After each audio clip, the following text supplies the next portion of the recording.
안녕하세요. 저는 대학교 3학년 남학생입니다. 국내 명문 대학에 다니고 있지요. 어릴 때부터 공부를 잘하는 편이었습니다. 덕분에 국내에서는 최고라는 명문대에 입학을 했죠. 하지만 집안 형편이 넉넉한 편은 아니었습니다. 그래서 저는 용돈 정도는 직접 벌어야 했고 과외 자리를 알아보았습니다. 다행히 과외 자리는 쉽게 구할 수 있었습니다. 저희 학교 학생들은 과외 시장에서 인기가 많았죠. 다른 대학교 학생보다 과외비도 높은 편이었고요. 저 역시 어렵지 않게 일을 시작할 수 있었습니다. 재학 증명서를 가지고 면접을 먼저 보았는데 별다른 의심 없이 저를 채용하시더군요. 그래서 곧장 수업을 진행할 수 있었지요. 제가 다니게 된 집은 방배동에 있는 아파트였습니다. 방이 4개나 있는 큰 평형대의 아파트였지요. 가르칠 학생은 중학교 3학년 여학생이었습니다. 일주일에 3번, 2시간씩 수업을 하기로 했고 수학을 가르치기로 했습니다. 과외비는 적지 않은 금액이었지요. 중학교 수학을 가르치는 것은 어렵지 않았습니다. 다만, 가르쳐야 할 학생이 문제였습니다. 생각보다 기본이 너무 부족하다고 느꼈지요. 그리고 공부를 하려는 열의도 없었습니다. 못하는 건 괜찮은데 안 하려고 하니 난감했죠. 하지만 이 좋은 과외 자리를 놓치고 싶지 않았습니다. 그래서 나름 학생에게 정성을 쏟았습니다. 어머님께도 딸의 수준을 솔직하게 말씀드렸고 조금은 돌아가겠다며 제 계획을 말씀드렸습니다. 적어도 공부에 관해서는 누구보다 자신이 있었습니다. 그래서 우선은 학생의 떨어진 자신감 회복부터 하려고 했죠. 다행히 어머님도 제 계획을 받아들여 주셨습니다. 오히려 어머님이 제 계획에 호기심을 보이더군요. 지금까지 유명한 학원은 다 보내봤는데 별 효과가 없었다고 하시더군요. 저는 진도를 빨리 나가지는 않았습니다. 대신 1학년 때 배운 것부터 점검을 했지요. 1학년 때 배운 수학은 쉽게 풀어내곤 하더군요. 자신이 할 수 있는 문제를 풀기 시작하니 학생은 자신감을 보이기 시작하더군요. 중간중간에 제가 개념부터 다시 알려주기도 했죠. 그렇게 1학년 과정부터 다시 쌓아오기 시작했습니다. 학생도 그렇고 부모님도 조금은 불안해하셨습니다. 진도를 나가지 않으니 조급함이 생기신 모양이었죠. 저도 조금은 불안했지만 이게 맞다고 생각했습니다. 진도를 나가지 않고 조금은 돌아오는 길을 택했지요. 그리고 그 시간은 그리 오래 걸리지 않았습니다. 한 달 정도의 시간이 흘렀고 다시 3학년 과정에 복귀를 하게 되었죠. 1학년 과정부터 쌓고 3학년 과정을 시작한 것이었죠. 그동안 어머님과도 매일 상담을 했고 그날그날 학습 상태와 분량에 대해서 대화를 나눴습니다. 과외 시간은 2시간인데 어머님과도 1시간가량 상담을 했죠. 다행히 학생은 이제 3학년 과정의 문제도 곧잘 풀어냈습니다. 문제의 개념을 이해하니 학생도 자신감이 붙더군요. 정말 가슴을 쓸어내리게 되었습니다. 괜히 시간만 낭비하는 거 아닌가 걱정도 했었는데 다행히 학생의 수학 실력이 좋아지기 시작한 것이죠. 어머님도 크게 기뻐하시면서 저를 지지해 주셨습니다. 성적이 오를 기미가 보이기 시작하니 저에 대한 대우도 달라지더군요. 일단은 과외비를 올려주셨습니다. 돈을 더 올려주시면서 오래같이 하자고 하시더군요. 저도 이런 꿀알바를 그만둘 생각은 없었습니다. 그리고 학생도 이제 저를 믿고 따르기 시작했지요. 이제 마음의 여유가 생기니 어머님과도 친해졌습니다. 어머님은 다른 과목도 해볼 생각 없냐고도 하셨고 가끔은 함께 식사를 하기도 했습니다. 한 고비를 넘기고 학생도 자신감을 회복했지요. 그러자 조금씩 마음의 여유가 생기더군요. 그제야 그동안 생각 못한 것들이 보이기 시작했죠. 일단 학생의 아빠를 보기가 힘들었습니다. 아빠가 성형외과 의사라고는 들었는데 거의 마주치는 일이 없었습니다. 병원 일이 바쁘셔서 그런가 싶었습니다. 그런데 제가 저녁밥을 얻어먹고 10시까지 있으며 상담까지 했는데도 아저씨는 들어오지 않았죠. 학생도 아빠에 대해서는 이야기를 잘하지 않더군요. 그래서 그냥 가정불화가 있나보다 짐작을 했을 뿐이었죠. 그리고 또 한 가지는 학생의 어머님이었습니다. 가르치는 학생도 엄청 예쁜 편이었습니다. 그런데 사실 그 엄마가 더 예쁘십니다. 단순히 예쁘다기보단 뭔가 우아한 느낌이었죠. 저는 점점 두 사람과 관계가 편해지게 되었습니다. 학생에게는 오빠였고 어머님에게는 동생 같은 관계였죠. 식사를 하면서 어머님과는 술도 한 잔씩 하게 되었고요. 과외가 끝나면 학생은 다시 학원을 가곤 했습니다. 덕분에 어머님과 단둘이 남아 상담을 하는 경우도 있었죠. 하지만 나중에는 어머님과 밥 먹고 수다를 떨기도 했습니다. 처음에는 학부모로 어머님을 대했습니다. 하지만 남녀가 단 둘이 자주 있다 보니 복잡한 감정들이 생기기 시작하더군요. 편하게 지내다 보니 노출이 생기는 경우도 있었죠. 하지만 그 정도는 서로 개의치 않을 정도가 되었습니다. 가벼운 스킨십도 이제는 불편하지는 않을 정도였죠. 아무도 없는 집안에서 그런 상황들이 생겼죠. 어머님과 대화도 잘 통하는 느낌이라 즐거웠습니다. 함께 대화를 하면 시간 가는 줄 모를 정도로 좋았습니다. 점점 어머님이 좋아지기 시작했지요. 언젠가부터 그녀를 제 여자로 만들고 싶어졌습니다. 그런 사실을 모르는지 어머님은 더욱 제게 살갑게 대했죠. 나중에는 정말 아무렇지 않게 팔짱도 끼고 하시더군요. 그때마다 어머니의 가슴살이 닿아서 힘들었지요. 어머님이 저를 정말 편하게 대하는가 보다 싶었죠.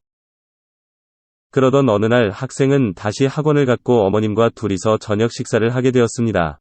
그리고 비싼 양주를 꺼내 한 잔씩 나눠 마셨죠.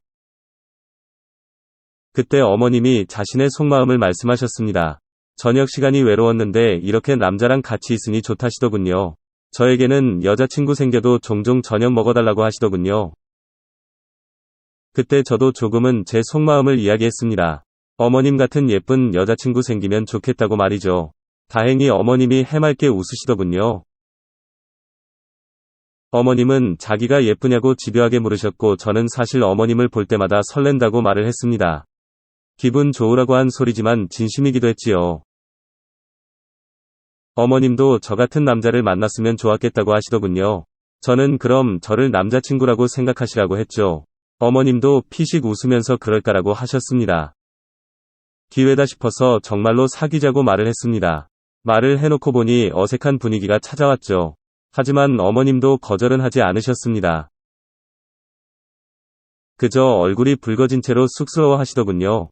그래서 어머님께 대놓고 말을 했습니다. 키스 한번 해도 되냐고 물었죠. 지금 생각하면 미친 짓이죠. 대답을 듣지도 않고 그대로 다가갔습니다. 그런데 어머님이 제 입술을 받아주시더군요. 이제 저에게 모두 넘어온 기분이었습니다. 기세를 몰아 한번 하고 싶다고 부탁을 해보았습니다. 하지만 어머님이 웃으며 고개를 저었습니다. 그제야 저는 정신이 번쩍 드는 기분이었습니다. 미쳐서 크게 사고를 쳤구나 싶었죠. 하지만 어머님은 제게 더 이상 뭐라 하지는 않았습니다. 너무 나갔나 싶어서 사과를 하려고 했습니다. 그런데 어머님이 지금은 안 된다고 하시더군요. 적어도 언젠가는 된다는 소리니까요. 저는 그럼 언제 되냐고 물었고 어머님은 내일 전화하시겠다고 했습니다. 그렇게 그 상황은 일단락이 되었습니다. 그리고 다음날 저는 설마 했는데 정말로 전화가 오더군요. 덕분에 저는 수업도 빼먹고 어머님을 만났습니다. 학교 주차장에 어머님의 차가 세워져 있었죠. 저는 떨리는 마음으로 어머님의 차에 탔습니다. 어머님은 짧은 스커트를 입고 계시더군요. 그 모습이 너무 아름다웠습니다. 반사적으로 그녀에게 키스를 하게 되더군요. 어머님도 이번에는 저를 피하지 않았지요. 차에서 저는 어머님을 좋아한다고 말을 했습니다. 그녀는 수줍게 웃으며 제 이야기를 들어주었죠. 잠시 후 어머님이 그대로 차를 몰았습니다. 내친 김에 우리는 모텔까지 갔습니다. 그리고 상상만 했던 일들을 시작했지요. 그녀는 상상했던 것처럼 아름다웠습니다. 그 순간에는 나이 차이는 생각하지 않았습니다. 어떻게든 그녀를 가지고 싶다는 마음뿐이었죠. 나이를 떠나 제게는 정말 사랑스러운 사람이었습니다. 우리는 돌이킬 수 없는 강을 건너버렸습니다. 이제야 진짜 사랑을 만난 느낌이었죠. 그 순간에는 아무것도 생각나지 않았습니다. 어머님도 제 품에 꼭 안기시며 얼굴을 붉히셨습니다. 여자로서 사랑받는 기분이라고 했습니다. 하지만 오늘만이라고 말을 하더군요. 그때는 그냥 하는 말이라고 생각을 했습니다. 이미 우리는 마음이 통했다고 생각을 했죠. 하지만 그 뒤로 정말로 기회가 생기지 않았습니다. 저는 평소와 다름없이 월, 수, 금요일에 과외를 갖고 어머님과 저녁 식사를 하고 집으로 돌아왔습니다. 많은 대화를 했고, 그것만으로도 너무 행복했습니다. 하지만 스킨십은 거절을 하셨습니다. 남편이 언제 들어올지 몰라 두려워하셨죠. 인생을 걸고 모험하고 싶지는 않다고 했지요. 그래도 식사를 하면서 가볍게 키스는 했습니다. 그녀와 함께하는 것만으로도 너무 좋았습니다. 저는 점점 더 그녀에게 빠져들었죠. 하지만 남자로서 욕구가 생기지 않는 것은 아니었습니다. 그래서 어느 날 작정하고 한번 하자고 부탁을 했죠. 그러자 어머님은 예상외로 순순히 허락을 해주셨습니다. 다만, 내일 다시 연락을 주신다고 하시더군요. 어머님도 제게 마음이 없지 않았던 것이었습니다. 다만, 극도로 조심을 하시는 것뿐이었습니다. 그 뒤로도 우리는 사랑을 키워갔습니다. 죄책감보다는 만족감이 더 큰 상황이었죠. 그리고 아무도 모를 거라 생각을 했지요. 그런데 어느 날 깜짝 놀랄 일이 있었습니다. 학생이 대뜸 제게 물어보는 것이었습니다. 선생님, 혹시 우리 엄마 좋아하냐고 말이죠. 저는 깜짝 놀랐지만 절대로 아니라고 했습니다. 하지만 학생은 피식 웃고 말더군요. 정말 심장이 덜컥 내려앉는 기분이었죠. 그리고 학생이 웃으며 말을 하더군요. 자기 엄마가 예뻐서 아직도 인기가 많다고 말이죠. 그리고 제가 엄마를 쳐다볼 때 심상치 않았다고 했죠. 그러면서 학생은 자기가 저를 찜했다고 하더군요. 그러니 다른 여자한테 눈 돌리지 말라고 했죠. 어이도 없고 당황도 했습니다. 그래서 딱 잡아떼면서 공부나 열심히 하라고 했습니다. 하지만 내심 심장이 벌렁거리더군요. 아무도 모른다 생각했는데 티가 났던 모양이었죠. 그제야 저는 두려움이라는 것이 생겼지요. 그 뒤로는 어머님께 한번 하자고 말하기 힘들었습니다. 어머님을 볼 때 시선에도 신경이 쓰였고요. 하지만 가끔 제가 한번 하자고 말을 안 해도 어머님이 먼저 연락을 해오기도 했습니다. 그런 날이면 어김없이 그녀와 데이트를 했습니다. 하지만 마음이 이전 같지 않았습니다. 불륜을 저지른다는 죄책감이 크게 다가왔습니다. 혹시나 누가 알게 될까봐 두려움도 커지더군요. 그리고 학생이 고등학교에 올라가면서 서로 스케줄 맞추기가 힘들어졌습니다. 자연스럽게 저의 과외도 끝나게 되었죠. 과외를 그만두니 어머님과는 연락이 하지 않게 되었습니다. 딱히 계기는 없지만 그냥 서로 연락을 하지 않게 되었죠. 조금은 아쉬운 마음이 들기도 했습니다. 하지만 이후에 저는 여자친구가 생기게 되었고 어머님에 대한 아쉬움도 희미해지게 되었습니다. 이제는 여자친구에게만 집중할 생각입니다. 그때의 일을 떠올리면 많이 반성하게 됩니다. 두 번 다시 남의 가정을 망치는 짓은 하지 않을 생각입니다. 영상 시청 감사합니다. 서울의 밤은 습기가 가득했고 가벼운 안개가 고층 빌딩을 감싸며 도시의 신비로운 분위기를 더하고 있었다. 나는 지윤, 그 초대가 무엇을 의미하는지 정확히 알지 못했다. 내 가장 친한 친구 서연은 이것이 놓쳐서는 안 될 기회라고 강조했다. 지윤, 반드시 가야 해. 강도윤의 저택에 초대받는 건 아무나 할 수 있는 일이 아니야. 이건 특권이야. 강도윤. 한국에서 가장 큰 재벌 중 하나의 후계자. 키가 크고 위압적이며 언제나 신비로움과 권력의 아우라에 둘러싸인 인물. 그는 어디를 가든 사람들의 시선을 사로잡았지만 정작 그가 누군가에게 관심을 주는 일은 드물었다. 그래서 그의 개인 비서로부터 초대장이 도착했을 때 나는 몹시 궁금했다. 서연은 물론 이 초대에 들떠 있었다. 잊지 못할 경험이 될 거야. 그녀는 우리가 밤을 준비하며 말했다. 그녀의 열정은 전염성이 있었고 속으로는 그녀가 옳다는 것을 알고 있었다. 그날 밤에는 무언가 운명적인 것이 깃들어 있는 듯했다. 도윤의 저택은 평창동, 고급스러운 독립주택들로 유명한 지역에 위치해 있었다. 우리가 도착했을 때 완벽하게 손질된 정원을 지나 저택의 정문까지 우리를 안내하는 집사가 있었다. 저택 내부는 더욱 인상적이었다. 높은 천장, 수입 조각품, 그리고 박물관에 있을 법한 예술작품 컬렉션이 있었다. 그것은 거의 위압적이었지만 동시에 매혹적이었다. 도윤은 거실에서 우리를 기다리고 있었다. 벽난로가 따뜻하고 부드러운 빛으로 방을 비추고 있었다. 그는 어두운 정장이 몸에 완벽히 맞는 모습으로 결점 없이 차려입고 있었지만 무엇보다 그의 존재감이 가장 눈길을 끌었다. 그의 주위에는 가까이 다가가고 싶게 만들면서도 어쩌면 위험할지도 모른다는 느낌을 주는 무언가가 있었다. 어서 오십시오. 그가 낮고 차분한 목소리로 말했다. 그의 시선은 서연을 스치고 나서 내게 멈췄다. 그 짧은 순간은 예상보다 더 길게 느껴졌다. 편안하시길 바랍니다. 우리는 대화를 나누었지만 사실 도윤과 함께 있는 순간순간은 어떤 일이 벌어질 것 같은 미묘한 긴장감으로 가득했다.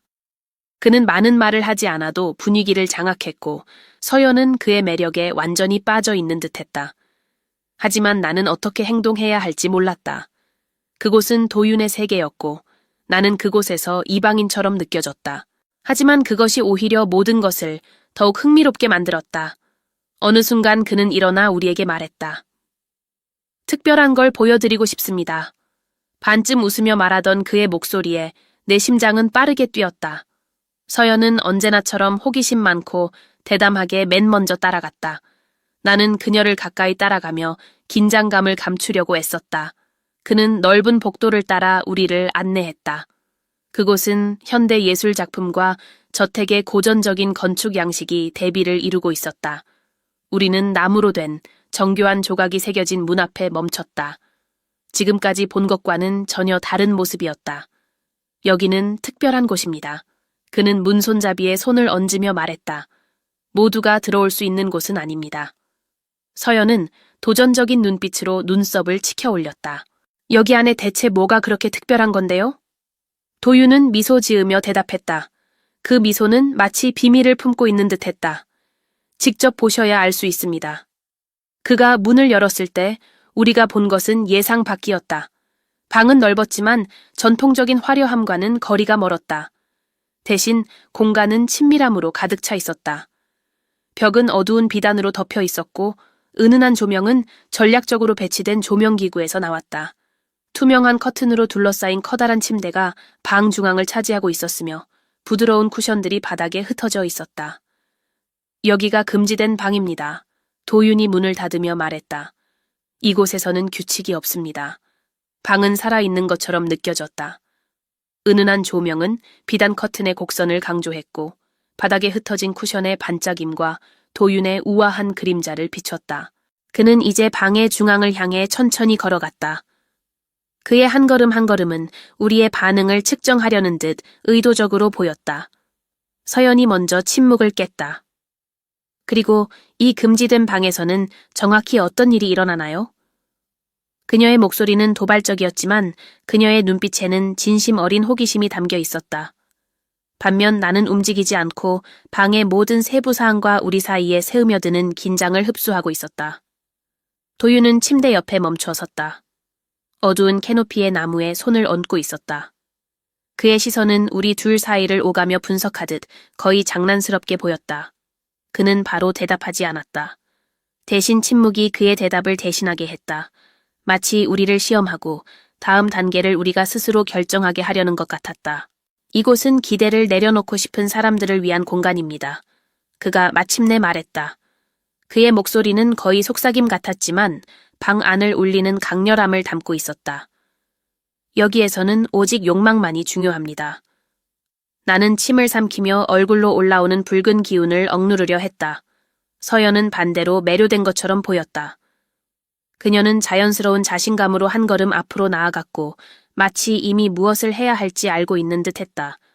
그녀의 손가락은 침대 커튼의 가장자리를 스치며 그 질감을 느꼈다. 그녀는 미소 지었다. 내가 잘 아는 그 미소는 도발과 도전이 섞인 것이었다. 우리가 그것을 탐험하고 싶다면요? 그녀가 물었다. 도윤을 향한 그녀의 시선은 직설적이고 망설임이 없었다. 나는 서연의 태도에 놀랐는지 아니면 그 순간 내 몸이 그 분위기에 반응하고 있다는 사실에 더 놀랐는지 알 수 없었다.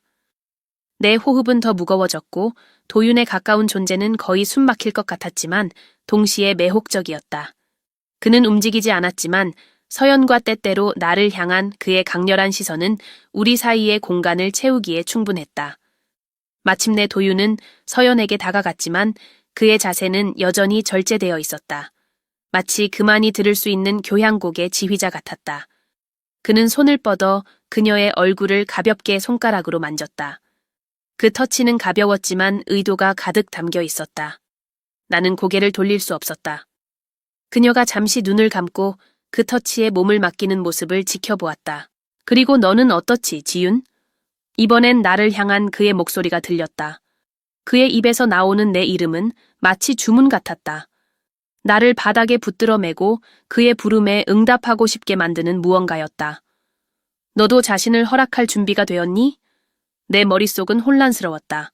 내 일부는 물러서고 싶었지만 또 다른 일부는 항상 더 조심스럽고 억눌렸던 그 부분, 이 기회를 놓치지 말라고 소리쳤다. 깊게 숨을 들이쉬고 조심스럽게 한 걸음 앞으로 나아갔다. 도윤과 서연의 시선이 나를 따라오는 것이 느껴졌다. 마치 나 자신보다 더 큰 무언가의 중심에 서 있는 것 같았다. 설명할 수는 없지만 느낄 수 있는 것이었다. 도윤은 미소 지었다. 그 미소는 동시에 안심시키고 도발적인 것이었다. 그는 나에게 손을 내밀었고 우리의 손가락이 닿았을 때 내 피부를 타고 소름이 돋았다. 방 안의 긴장은 이제 거의 손에 잡힐 듯했다. 공기가 더 무겁고 밀도가 높아진 것 같았다. 서연은 모든 것을 호기심 가득한 눈빛으로 지켜보고 있었다. 하지만 그녀의 눈에는 따뜻한 무언가도 있었다. 마치 그녀가 그 순간을 함께 나누고 싶어 한다는 듯했다. 경쟁하려는 것이 아니라. 그녀가 다음으로 내 팔을 가볍게 잡으며 말했다. 우리는 이걸 함께 하는 거야, 그렇지? 그녀의 목소리는 낮았고 거의 부드럽게 느껴졌다. 나는 고개를 끄덕이며 말문이 막혔지만 내 눈빛은 그녀가 알아야 할 모든 것을 말해주고 있었다. 도윤은 약간 몸을 비켜섰고 우리를 위한 공간이 생겼다. 서연과 나는 보이지 않는 무언가에 이끌리듯 움직였다. 단영 안의 우정만이 만들어낼 수 있는 조화였다. 금지된 방은 마치 우리와 함께 숨을 쉬는 것 같았다. 우리의 움직임, 손길, 시선을 따라가는 듯했다. 도윤은 단순한 관찰자가 아니었다. 그는 모든 것을 가능하게 만드는 촉매제였다. 그의 손길은 마침내 닿았을 때 단단하지만 세심했다.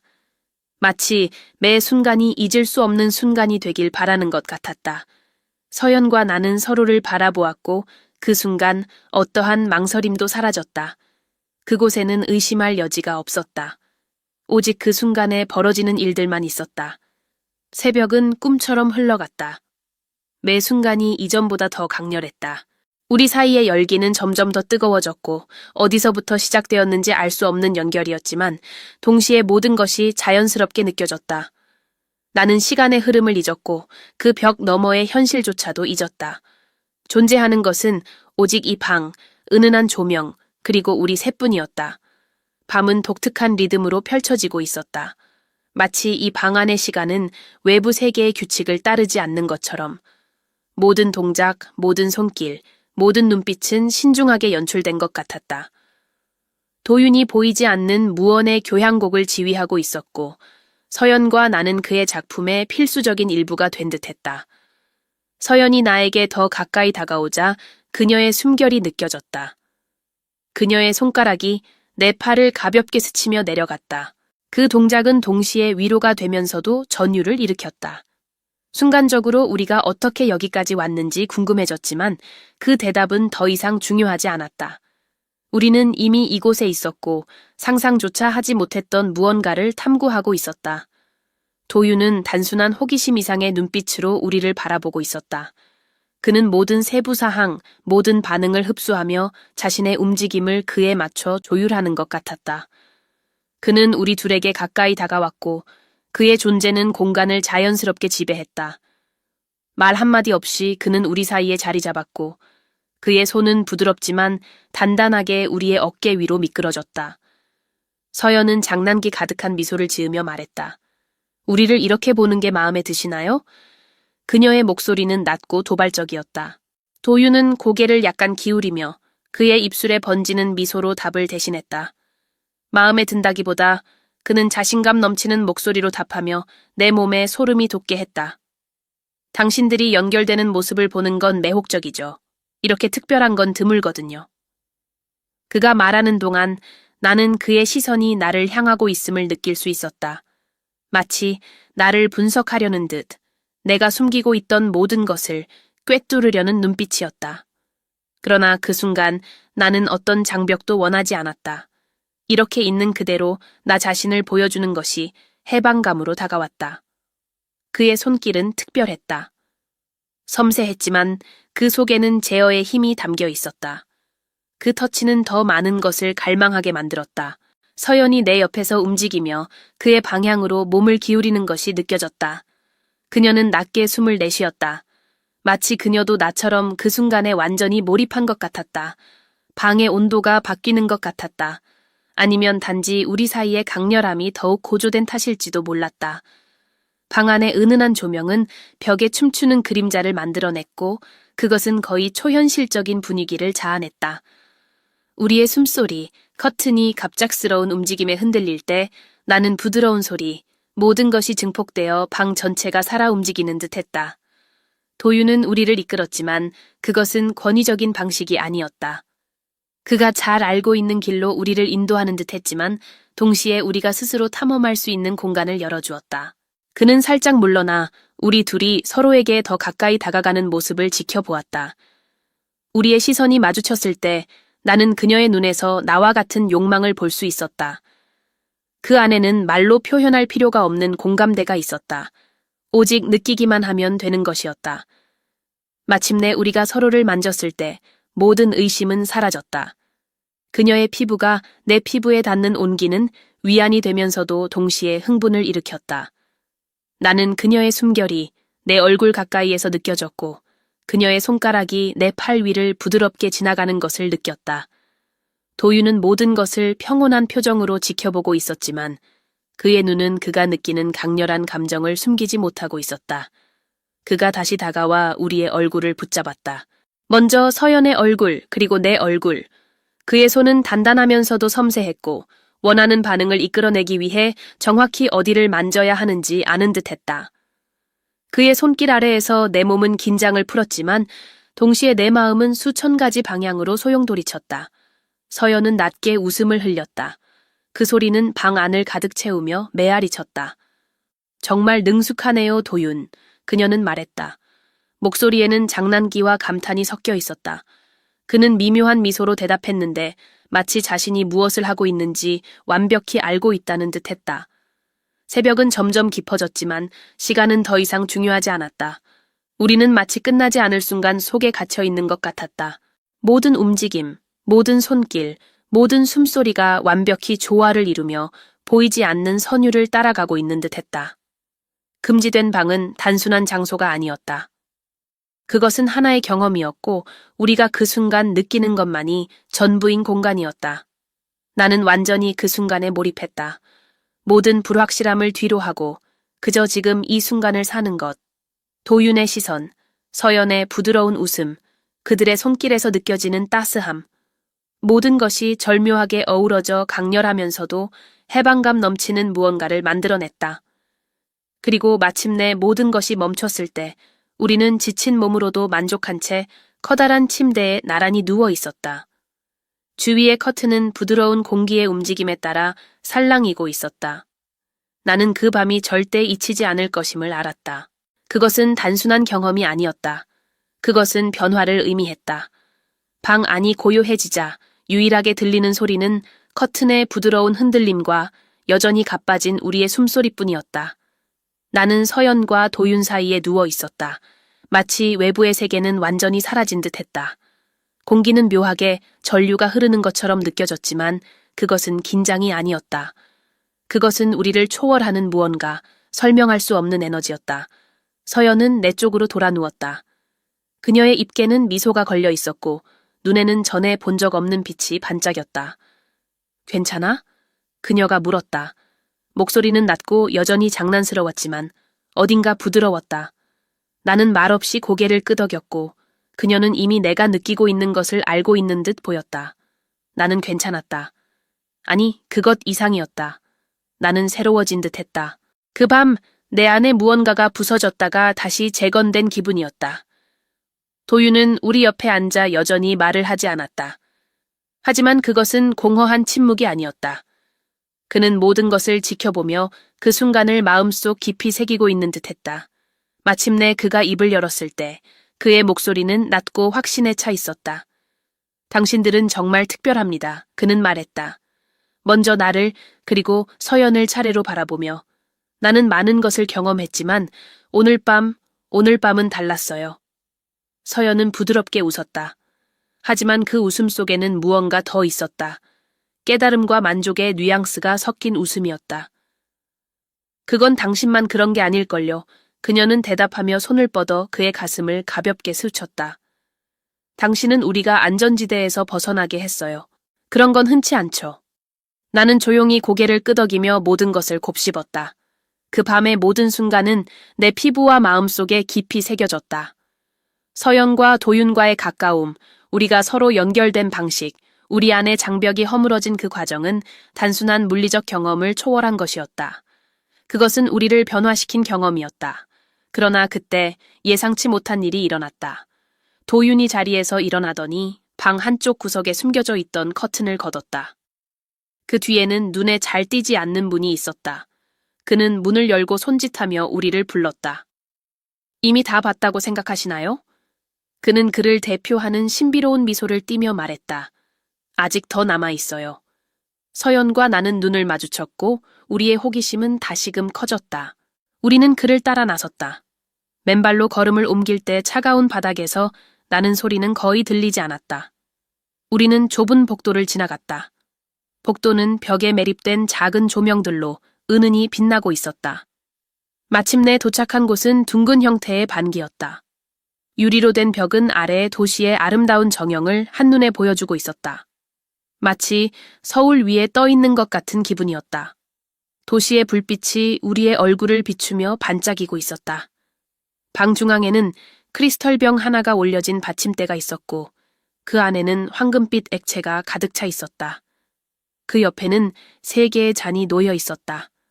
도윤은 받침대까지 걸어가 거의 의식적인 정밀함으로 그 액체를 따르기 시작했다. 그가 다 따르자 우리에게 잔을 건네며 마지막 잔은 자신이 들었다. 이건 여러분을 위한 건배입니다. 그가 잔을 들며 말했다. 제 세계에 들어올 용기를 낸 것에, 상상조차 하지 못할 것을 경험한 것에. 오늘 밤은 단순히 즐거움만의 문제가 아니었습니다. 오늘은 경계를 허무는 밤이었습니다.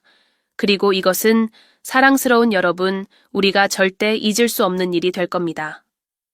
나는 잔을 입술로 가져갔다. 황금빛 액체가 목구멍을 타고 내려가며 따뜻한 열기를 온몸으로 퍼뜨렸다. 그것은 단순한 호기심에서 시작해 우리의 삶을 영원히 바꿀 사건으로 변한 이 모든 것의 완벽한 마무리처럼 느껴졌다. 우리가 다시 방으로 돌아왔을 때 새벽은 이미 첫 햇살을 내어주고 있었다. 도윤은 저택의 입구까지 우리를 배웅했고 그곳에는 한 대의 차가 기다리고 있었다. 그는 차분한 미소로 작별 인사를 했지만 그의 눈빛은 어떤 말보다도 더 많은 것을 담고 있었다. 서연이 먼저 차에 올랐지만 내가 따라 타기 직전 도윤이 내 손을 붙잡았다. 그는 몸을 약간 기울이며 내 귀에 속삭였다. 금지된 방은 언제나 여러분을 위해 열려 있습니다. 그의 말 속에 담긴 약속이 내 안에서 울려 퍼졌다. 차가 우리를 도심으로 데려가는 동안에도 말이다. 나는 알 수 있었다. 그 밤은 우리의 삶의 새로운 시작을 알리는 순간이 될 것임을. 그것은 단지 나뿐만이 아니라 우리 모두에게 그러했다. 서울의 도시 풍경을 밝히는 첫 햇살을 바라보며 한 가지는 확실했다. 우리는 더 이상 같은 사람이 아니었다. 그리고 비밀스럽게 나는 알았다. 그것이 강도윤의 금지된 방의 문턱을 넘는 우리의 마지막이 아닐 것임을.